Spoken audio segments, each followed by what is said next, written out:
حضرت شیخ بایزید رحمۃ اللہ تعالیٰ علیہ لکھا ہے کہ حضرت نہ اپنے مریدوں کے ساتھ نماز پڑھنے جا رہے تھے، تو گلی تنگ تھی، تو اس جانب سے نہ کتا بھی آ گیا۔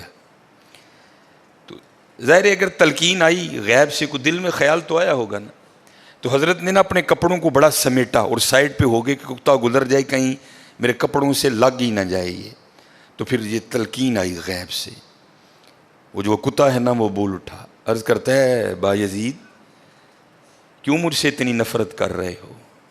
آپ نے فرمایا تو نجس ہے، میں نماز پڑھنے جا رہا ہوں، میرے کپڑے خراب کر دے گا، میں تو اس لیے پیچھے ہٹا ہوں۔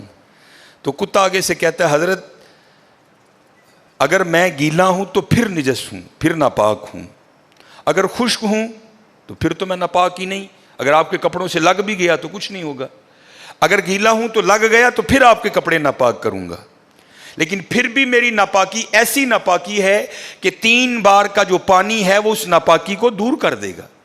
اگر آپ کے کپڑوں سے لگ گیا نا 3 بار، اگر آپ اپنے کپڑوں کو پانی سے دھوئیں گے تو کپڑے پاک ہو جائیں گے۔ لیکن بایزید کبھی تو نے اپنی ناپاکی پہ غور کیا؟ میری ناپاکی تو وہ ہے جس کو 3 پانی دور کر دیتے ہیں، لیکن تیری ناپاکی تو وہ ہے جس کو 7 سمندروں کا پانی بھی نہیں دھو سکتا۔ جا کے پہلے اپنی ناپاکی دور کر۔ ہاں حضرت یہ اندر کی ناپاکی، اور کیونکہ بات ان سب بابوں کی ایک ہوتی ہے، انداز جدا ہوتے ہیں، تو پھر یہی بات حضور بلے شاہ رحمۃ اللہ تعالیٰ نے کس طرح لکھی؟ آپ فرماتے ہیں پھلاں دا تو عطر بنا، پھلاں دا تو عطر بنا، عطر دا پھر تو کڈ دریا، دریا وچ پھر تو ڈبکیاں لا۔ ذرا بات کی گہرائی تک جانا۔ حالا عطر کیا ہے؟ تھوڑا سا شیشی پہ لے کے اپنی ہتھیلی پہ لگایا، اس طرح کر کے جسم پہ لگا دیا، جہاں سے گزرو گے وہاں سے بھی پتہ چلے گا اس بندے نے عطر لگایا ہے۔ اگر تھوڑی امپورٹڈ شیشی ہے، تھوڑا سا خود پہ سپرے کر لو، جہاں سے گزرو گے وہاں سے بھی پتہ چلے گا کہ اس نے عطر لگایا۔ عطر تو اتنا سا بھی ہو تو وہ بو کو دور کر دیتا ہے، ختم کر دیتا ہے وہ۔ لیکن کتنا گہرا مصرع ہے، پھلاں دا تو عطر بنا، عطر دا پھر تو کڈ دریا، تھوڑا سا لگانا نہیں، پھلاں دا تو عطر بنا، عطر دا پھر تو کڈ دریا، دریا وچ پھر تو ڈبکیاں لا، پھر بھی تیری بو نہیں مکنی، پہلوں اپنی میں مکا، پہلوں اپنی میں مکا۔ انہوں نے تو بنایا تھا فقیر، چل تو آج تو بس ساڈا فقیر لے، لیکن یہ میں اس نے پھر موقع ضائع کر دیا۔ میں حضرت پھلاں دا تو عطر بنا، عطر دا پھر تو کڈ دریا، دریا وچ پھر تو ڈبکیاں لا، پھر بھی تیری بو نہیں مکنی، پہلوں اپنی میں مکا۔ اور جس نے مکا لی حضرت اس کا کام بن گیا، وہ تو ہے ہی کریم۔ ہاں، اور کتنے کریم ہیں میں آپ کو بتا نہیں سکتا حضرت۔ یہ ہفتے کی رات تھی، جو پچھلا ہفتہ گزر گیا ہے نا، جس طرح کل ہفتہ آئے گا، یہ بھٹر میں پروگرام تھا، تو پروگرام پہ گئے، وہاں سے مجھے آتے آتے نا تقریباً 12 بج گئے۔ جب میں گھر آیا نا تو چھوٹا بیٹا میرا، سب سے چھوٹا ابراہیم، بڑا رو رہا تھا، تو ماں اس کو چپ کرانے کے لیے نا وہ ٹہل رہی تھی، اس کمرے سے اس کمرہ، اس کمرے سے اس کمرہ۔ تو وہ کہتی ہے کہ شاہ کے بعد کی اس کی طبیعت خراب ہے، مسلسل رو رہا ہے، میں نے بڑا چپ کرایا، نہیں کر رہا، تو اس طرح کریں اس کو کسی ہاسپٹل لے چلتے ہیں۔ میں نے کہا چلو، ہم الخدمت لے گئے، اور ڈاکٹر نے چیک کیا، اس نے کہا بچے کا گلا خراب ہے، اور جب بھی بچوں کا گلا خراب ہوتا ہے نا ساتھ پھر ان کے کان میں بھی درد ہوتی ہے، اس کے کان میں درد ہے اس لیے رو رہا ہے۔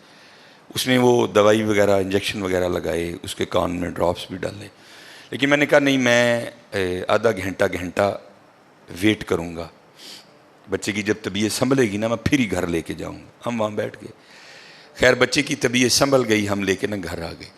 اب ظاہر ہے بچے کی طبیعت خراب تھی، اس کی ماں نے عشاء کی نماز نہیں پڑھی تھی، میں نے فرض اور سنتیں پڑھ لی تھی، وتر اور نوافل میں نے بھی نہیں پڑھے تھے۔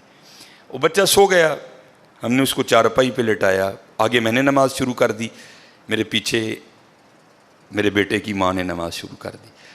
اب میری وطروں کی نا دوسری رکعت تھی، ظاہر ہے ماں بھی یہاں ہی ہوگی، وہ فرض پڑھ رہی تھی، میں وطر پڑھ رہا تھا، یا اس کی تیسری رکعت ہوگی یا اس کی بھی دوسری ہوگی یا چوتھی ہوگی.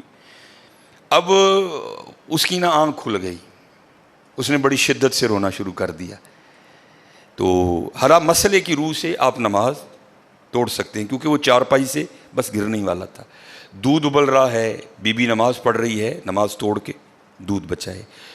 کوئی کنویں میں گر رہا ہے، نماز توڑ کے اس کو بچاؤ. پہلے توڑ سکتے تھے، لیکن میں نے کہا نہیں، میں نہیں توڑنی. کوئی وقت تھا نا حضرت، محبت تو تھی اولاد کی لیکن دل تھوڑا سخت. لیکن ادھر کیا تھا؟ ادھر ماں تھی حضرت. اس نے کیا کیا؟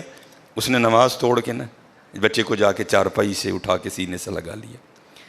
اب میں نے وطروں کی تیسری رکعت پڑھی تو میں مصلی پہ بیٹھ کے نا میں رو پڑا. ہائے، نبی علیہ السلام نے کیا فرمایا کہ اللہ جل شانہ بندے سے 70 ماؤں سے بڑھ کے پیار کرتا ہے. یار اگر ایک ماں کی محبت یہ ہے تو پھر اس کی محبت کیا ہوگی؟ اگر ایک ماں کی محبت یہ ہے کہ اس نے نماز توڑ کے بچے کو سینے سے لگا لیا، تو پھر تصور کرو حضرت، جو 70 ماؤں سے بڑھ کے پیار کرتا ہے اس کی محبت کیا ہوگی. لیکن بات پھر وہی ہے حضرت، ہم تو مائل با کرم ہیں، لیکن کیا ہم تو مائل با کرم ہیں، لیکن آگے سے کیا؟ جب یہ وہ بچہ تھا نا، میں نہیں تھی حضرت اس میں. وہ تو پوری شدت سے رو رہا تھا، مجھے بٹھاؤ، مجھے اٹھاؤ، مجھے بچاؤ، مجھے بچاؤ. شدت تھی نا حضرت، اس شدت نے ماں کو مجبور کر دیا کہ اس نے نماز توڑ کے بچے کو اٹھایا. یہاں بھی جب شدت آتی ہے نا حضرت، تو پھر دریائے رحمت ایسا جوش میں آتا ہے کہ بگڑی بن جاتی ہے. لیکن پھر کیا ہے؟ ہم تو مائل با کرم ہیں، کوئی سائل ہی نہیں.